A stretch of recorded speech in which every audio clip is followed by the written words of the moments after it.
Hey guys, my name is Harshit Singh and welcome to Tuition Tools, where we talk about lifestyle tips and our experiences as international students in Canada.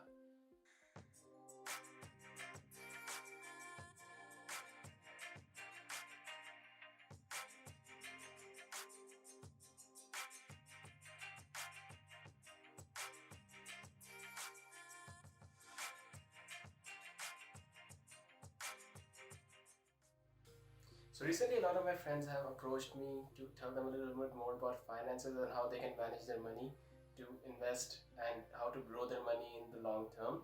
And that's a question that a lot of my family members have asked me too. So I thought I'd make a video, share my experiences, how I've been investing and trying to grow my money passively over the past 2 years, and maybe try to learn a bit more stuff with you guys today. So before I get into the nitty-gritty stuff, I just wanted to take your attention to a topic called financial education. It is a concept where you learn more about your money and how it grows by using different tools and methods that are available to you through the financial world. It is not something that you have to get a degree for. It's a pretty common concept that you can learn about through me or through other YouTube videos. But understanding financial education is one of the key fundamentals of becoming wealthy. You cannot become wealthy by the time you retire unless you follow some of these steps and understand that your money is not something that you have to work for. It is a tool that can work for you and make you the money itself. So without further ado, let's get into the questions that I've been getting over the mail and see where we go from there. Alright, here we go. So the first question is, Sahaj, what is the stock market? So the stock market is basically a market, as the name suggests, where you go and buy shares of a company. A share of a company is basically a company asking for some money and giving you a part of its ownership in return. So when you go out and buy a share of, let's say, Apple, one share costs around $140 in the current market. If you go and buy that stock right now, you get a percentage of ownership in Apple.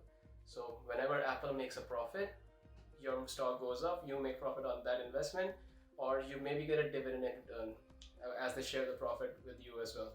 So stock market basically lets you become owners in different kind of businesses in return for your investment. I actually got started investing in 2019. When I first came here to Canada, I opened a TFSA account in Scotia, and from there I started trading some of the stocks that were available online. And through there, I invested roughly 30% of my income at the time. And after the pandemic lockdown, I actually doubled down on my investments and made sure that the returns on my money would be as high as possible due to the stock market crash at the time. So yeah. So the next question is, can you give me tips and tell me a few good stocks to purchase? Actually, here the thing is, I'm not a financial planner. I cannot give you any recommendation as to what you can buy and what you cannot, or what you shouldn't. It depends on a person-to-person basis and what your situation is. But a safer suggestion that I can make is maybe start investing into ETF funds. ETF funds are basically a group of stocks that a proper project manager has accumulated and charges a certain price for. They're relatively cheaper than the company stocks that they offer in the portfolio. It has a couple of benefits. So the first is it has a reduced risk. So in the portfolio there are a number of companies, so even if a couple of them are not working as well and their prices are going down in the market, it won't usually affect the portfolio as a whole, because there are different companies that are making more money and whatnot. So it balances out the risk, so you have a longer duration for getting returns. Plus, as a whole, ETF funds are a lot more secure, and since they have a proper project manager who put them together, you can have a little ease of mind that you're gonna get a safe investment return over the long course. So yeah, if you're looking for some good stocks, maybe start with an ETF and then go from there. So the next question is it possible for me to invest in real estate at 20 years of age? It's going to depend on a person to person basis again. So if you are someone from a wealthy family, you can probably get started at a young age. But for someone like me who's starting to earn money and living off his own, it's a little more difficult to get into the real estate business, but there are some ways around it. You could probably invest in some of the REITs. REITs are basically a portfolio of a real estate company that gives away, let's say, houses on the mortgage, and they put them up for rent. So whatever amount of profit they make with the coming in rent and after paying off the mortgages, they usually distribute it to the REIT holders. Or you could probably go in for some real estate bonds as well, issued by the government and whatnot. They're a lot more secure. The returns may be a little lower, but it's a safe investment and a good investment for the long term. And that mostly is what makes investing something that grows your money. It is a lot more secure over the long term than it is in the short term. Alright, what is the best investment? So, the best investment basically is something that you're gonna wanna rethink over. It's a topic that many people debate over, but what I personally believe is the best investment for you is gonna be dependent on what stage of your life you are in. So if you're say somewhere in the age of 20 to 30, somewhere that I fall in, I personally think investing in the stock market and some of the cryptocurrencies is a good option, because A, we are at a young age, so we can take the risk of losing that money and maybe gain it back in the future. Secondly, we are a lot more active. We can do the research, we can learn more about the stocks, and grow our knowledge with that as well. But when you're moving into the next stage of life, let's say 30 to 40 year, your risk tolerance is going to fall down. You cannot take as many risks because you may be starting a family, you may be buying a house, and you may have other responsibilities that are holding you back. Now in that scenario, most of the people, what they do is, like I mentioned just now, they buy a house. Real estate as a whole is one of the most secure and one of the best investments that you can make in your life. But it depends on how you do it. If you're putting up a short amount of mortgage for about a 50-year period, it's not going to give you good returns over the long period. You may be dead by the time that the house is paid off, so that's not something that I would want you to do. But real estate appreciates at a higher value and in a shorter term, so it's a good investment when you're in 30 to 40 age. But when you move ahead of that, let's say you're in the range of 50 to 60 years of age, you're getting closer to the retirement, so then your risk tolerance would go lower as well. In that situation, I would suggest you to maybe invest in some bonds. You may have some real estate making you some money. That's a good thing too. And with the bonds, what you're doing basically is you're storing your money in a safe place where you can cash out and use that money anytime. So that's a good thing. But if you're in like a later stage of life where you're retiring or you have retired, a good investment would be a mix of both. It's going to be something that you will have to do on your personal basis. If you think that you can maybe do the research and gain some extra amount, then stocks are a good option. But if you want to play it safe, bonds, ETFs, and some of the real estate options are really good as well. So yeah. Right, the next question is, the stock market is like gambling. Why should I invest in it? So you are right and wrong. So when it comes to stock market investing, one thing to keep in mind is that it is based on your research and how well you can understand a business. One of the most prolific investors in the recent century are like Warren Buffett. They talk a lot about intrinsic value of a stock. So what that basically means is, what is the hidden value of a stock? When most of the investors start investing, what they do usually is they go after the stock that they've heard of, a company that they've heard of. For a lot of people that I know, when they got started in investing about a few months ago, they started by buying Tesla shares. Now, Tesla was the hot topic at the moment. Their stock was around $1,500 at the time and it was due to split. Some people could not buy it, so they split it. So it basically means they split the stocks in 5 portions and it became a lot cheaper and more people could buy it.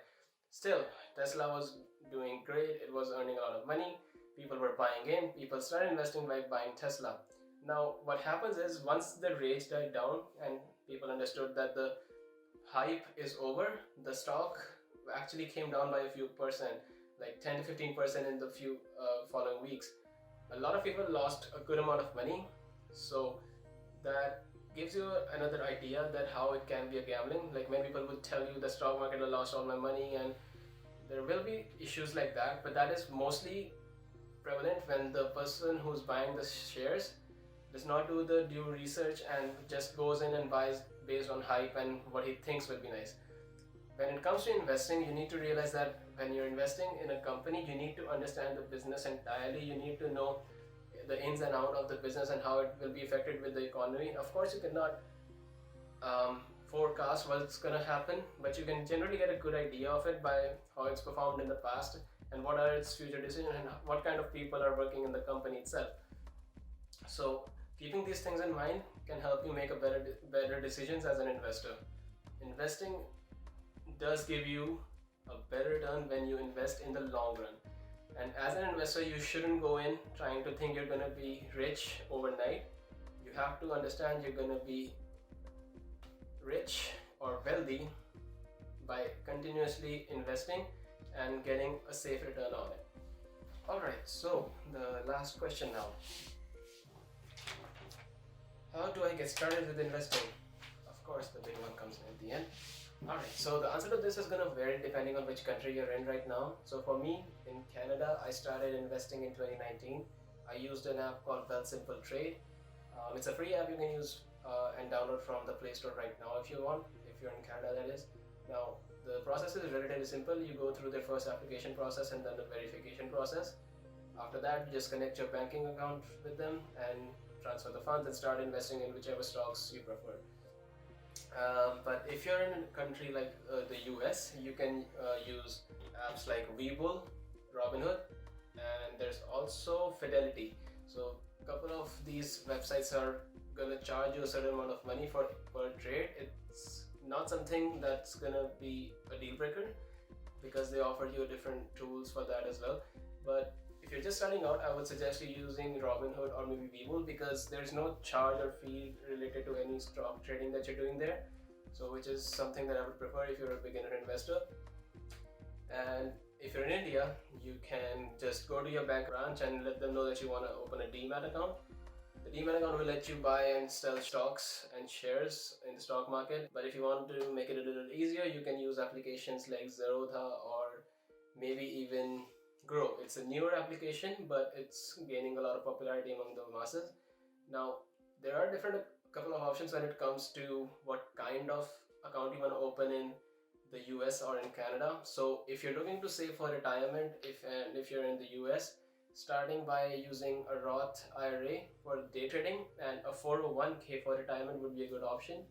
And if you're in Canada like I am, you can use accounts like TFSA or RRSP. Now the TFSA is a tax-free savings account, so you can invest the money in it and whatever gains you see, it won't be taxed no matter when or how you take it out. Granted, if it's in the long term. So if you're looking for swift trading, so let's say for a few months you invest in a company and then you sell it and then do that sort of stuff, TFSA is a good option to start. But if you're looking to save for retirement, and RRSP is a good option. It's a tax sheltered account, so you won't be taxed for any income there. Whatever income you put in that account will be deducted from your total annual income, so you can use that to come into a lower tax bracket. It's another strategy you can use. Now, if you're in India, Demat account is going to be where you're going to start and probably end because there are not many other options. There are PFP options and PFF options there as well, but I'll make another video on those. Now, one thing I would like you to keep in mind is investing is going to be risky. You cannot expect it to grow exponentially overnight. It's a long game. You have to invest with the mindset of earning whatever returns you have in the long term, and you have to make sure and set your mind that you are going to invest on a regular basis. So if you say you're going to invest in every 2 weeks, you are going to invest in every 2 weeks. If you say a month, then a month. You cannot go back and say I couldn't save enough money so I can't invest now. You have to tax yourself and make sure that amount of money is definitely going for the investment, because investing is about suffering in the short term but enduring and prospering in the long term. Alright, so that's about it from my side. That about wraps up all the questions that I got so far. If you have any other, feel free to leave them in the comments, or if you have any issues with what I said, just drop your issues in the comments as well and I'll get back to you. Now, like the video if you like the content that I had to share with you, and share the video with your friends who you think are pretty much won't be making a lot of money in the future. Maybe this video can help them. Now, that's about it from my side. Have a good day. Do click the thumbs up button and subscribe if you liked it. Now, good night.